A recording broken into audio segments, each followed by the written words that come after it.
বাগবিদণ্ডাকে কেন্দ্র করে মারপিট আর এতেই রক্তাক্ত 3 দিন। ঘটনাটা ঘটে আমবাসা মহকুমা এলাকায়।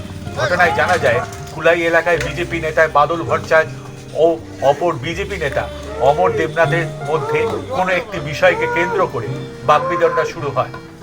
এর থেকে শুরু হয় মারপিট। এই ঘটনায় বাদল ভট্টাচার্য ও তার ছেলে সায়ন ভট্টাচার্য রক্তাক্ত হন।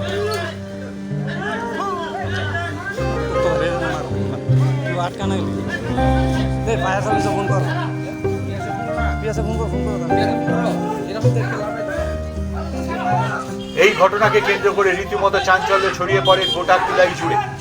বর্তমানে বাদল ভট্টাচার্য ও তার ছেলে সায়ন ভট্টাচার্য কুলাইয়ের ধলাই জেলার হাসপাতালে চিকিৎসাধীন রয়েছেন। অপরদিকে অমর দেবনাথ আমবাসায় প্রাথমিক স্বাস্থ্য কেন্দ্রে ভর্তি আছেন।